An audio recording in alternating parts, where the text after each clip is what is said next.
Hello, YouTube people, and welcome to a review of One Piece Chapter 706. Now, this chapter, we had a lot going on. We had the tournament again, and nothing but the tournament, which is a good contrast to last chapter, where we had people all over the place. We had Law over here, and we had Zoro over here, and Sanji over here. But this is all tournament, all the characters there.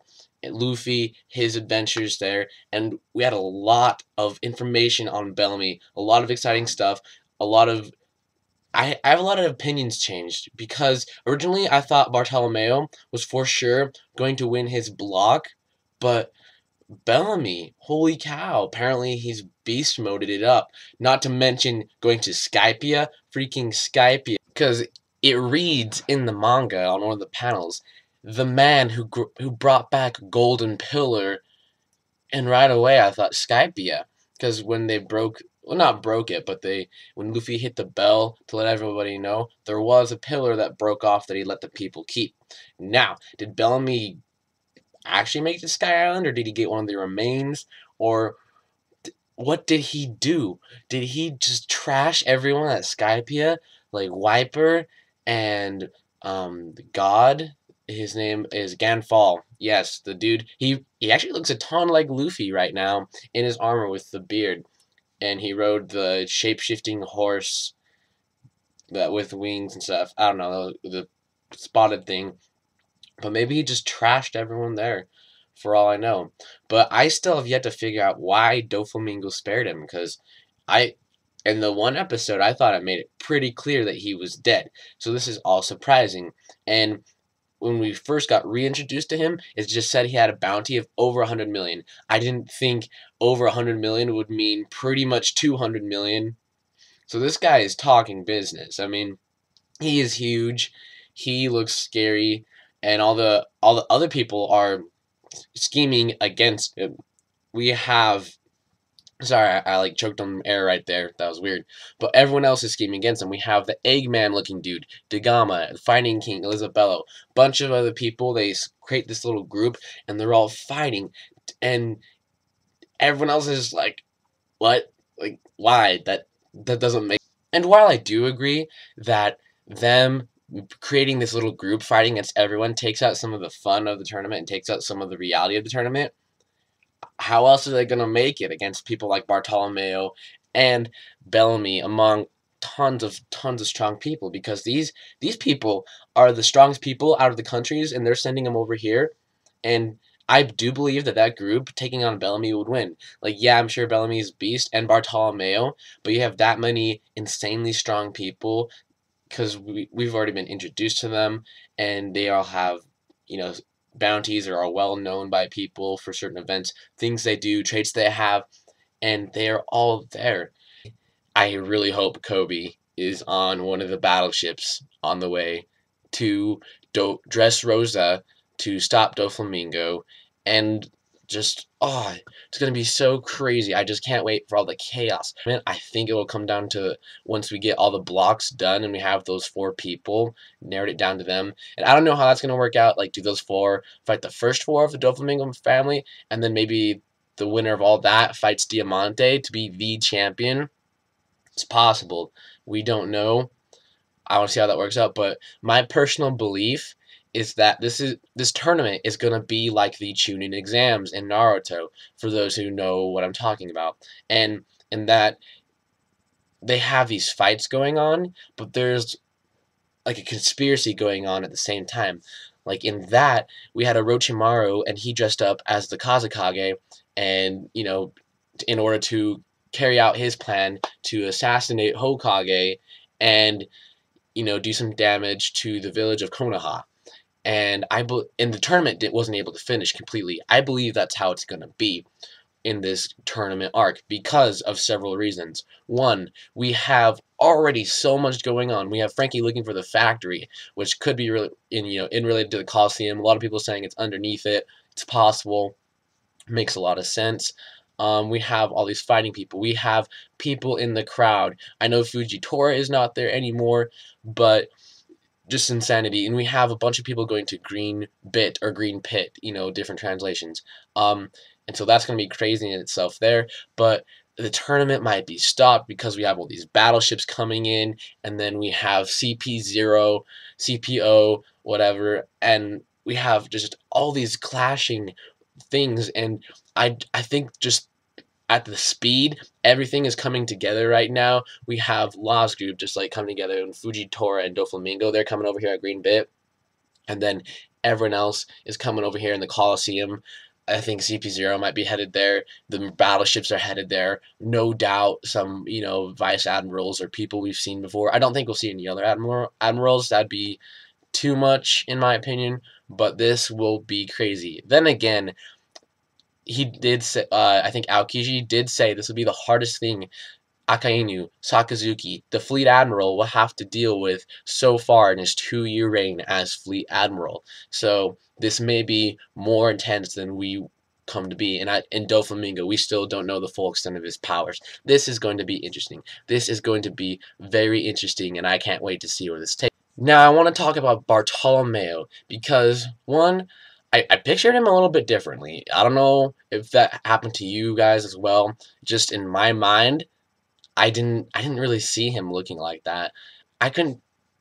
It's just sometimes with the manga, either it's me not being able to comprehend it fully, or just sometimes it's not as well scripted as I hope it to be.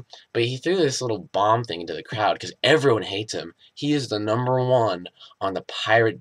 He's the #1 on the list of pirates you want to vanish. He guns down innocent civilians. He, like the pirate skewering videotapes or something like that. I don't know, just some crazy jacked up ish this guy is involved in, and people hate him. Like the whole crowd is booing him. So he throws this ball into the crowd, and everyone's like, "Bomb! It's a bomb! Oh my gosh!" But no, like at least to me, I didn't see any explosion. It said sound effects explosion, so maybe he did like a noise thing to just scare everyone. I'm not sure. Maybe there was an explosion. I really have no idea, but he's just chilling. He's having fun. He has a high bounty, so I do believe either him or Bellamy will win Block B. If I had to choose right now, I'd say Bellamy because, well, some people might complain, oh, then that was just a bunch of hype and like a bunch of dumb setup for Bartholomeo. I think it makes sense because we had the missionary Gambia. He was trashed by Maynard, a vice admiral. Maynard was trashed by Bartholomeo, and so it's you have to be insanely strong just to trash a vice admiral without even getting worse for wear, no battle scars or anything. So what if Bellamy? I don't think he'll trash him, but even if he beats him, that shows that he could trash a vice admiral if he wanted to, and he's just insanely strong. Maybe his strength doesn't reflect his true bounty, similar to how Luffy and them have been on like several adventures where it's just impossible to get recorded to the Marines. So he could be stronger than we think. Bartolomeo's a rookie, so he hasn't had that much time to get his bounty up. We will see what is going on. And so my predictions are for the 4 people, it's going to be Jesus Burgess, as we know, winning Block A. Then I'm thinking mostly Bellamy right now, because I think that'd be really cool. Plus, he's a character we've seen earlier in the show, and so that kind of gives him an edge over Bartolomeo. And I would personally would like to see that more. And Block C, I'm convinced Luffy's going to win, just because he's insanely strong. And yes, there's a ton of other competitors there, but they're strong, so he might have to use his Gomu Gomu fruit for that. I wouldn't be surprised if he doesn't have to, but we will see. And then Block D, I am 50-50 on there being Cavendish or Rebecca. Her title in Block D, when they were like labeling everyone, was that she is the swordsman Rebecca. So that could be interesting to see. And it makes me doubt the fact she'll join the Straw Hats because we already have 2 swordsmen in Zoro and Brook. I mean, neither of them are female, but still having 3 swordsmen, that wouldn't seem very balanced. And the fact that the Straw Hats are very diverse, that kind of goes against that. But I thought it was interesting when they had all the blocks. They had Bloxy, and they had people here, here, all over the place. But there's even more characters introduced. When I thought we had way too, not that we had too many characters, but it was a lot to handle. A couple chapters ago, when they were just throwing people around, and we got introduced to Bellamy and Cavendish and stuff. But now we have even more, and just these people with these titles like all over the place. And I think Oda is doing a fantastic job with showing just how much people want the Mera no Mi. We see people from all these places, all these countries, who have done this and that, who have different roles, jobs, etc., and they are fighting for this same fruit. That's how important it is, and it really shows just how much strength you have to win these blocks.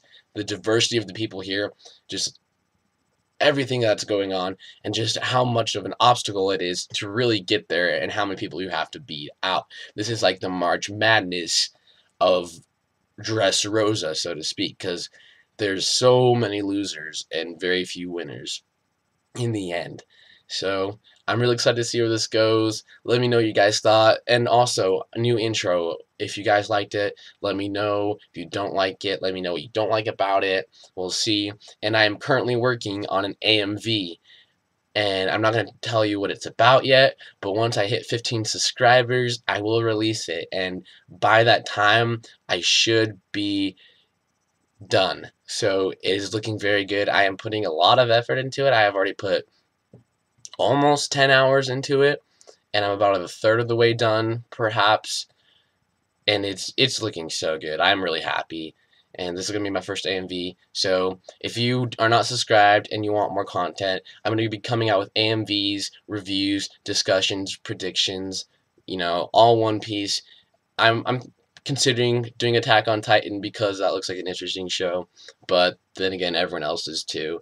And I don't know. It's a lot of work.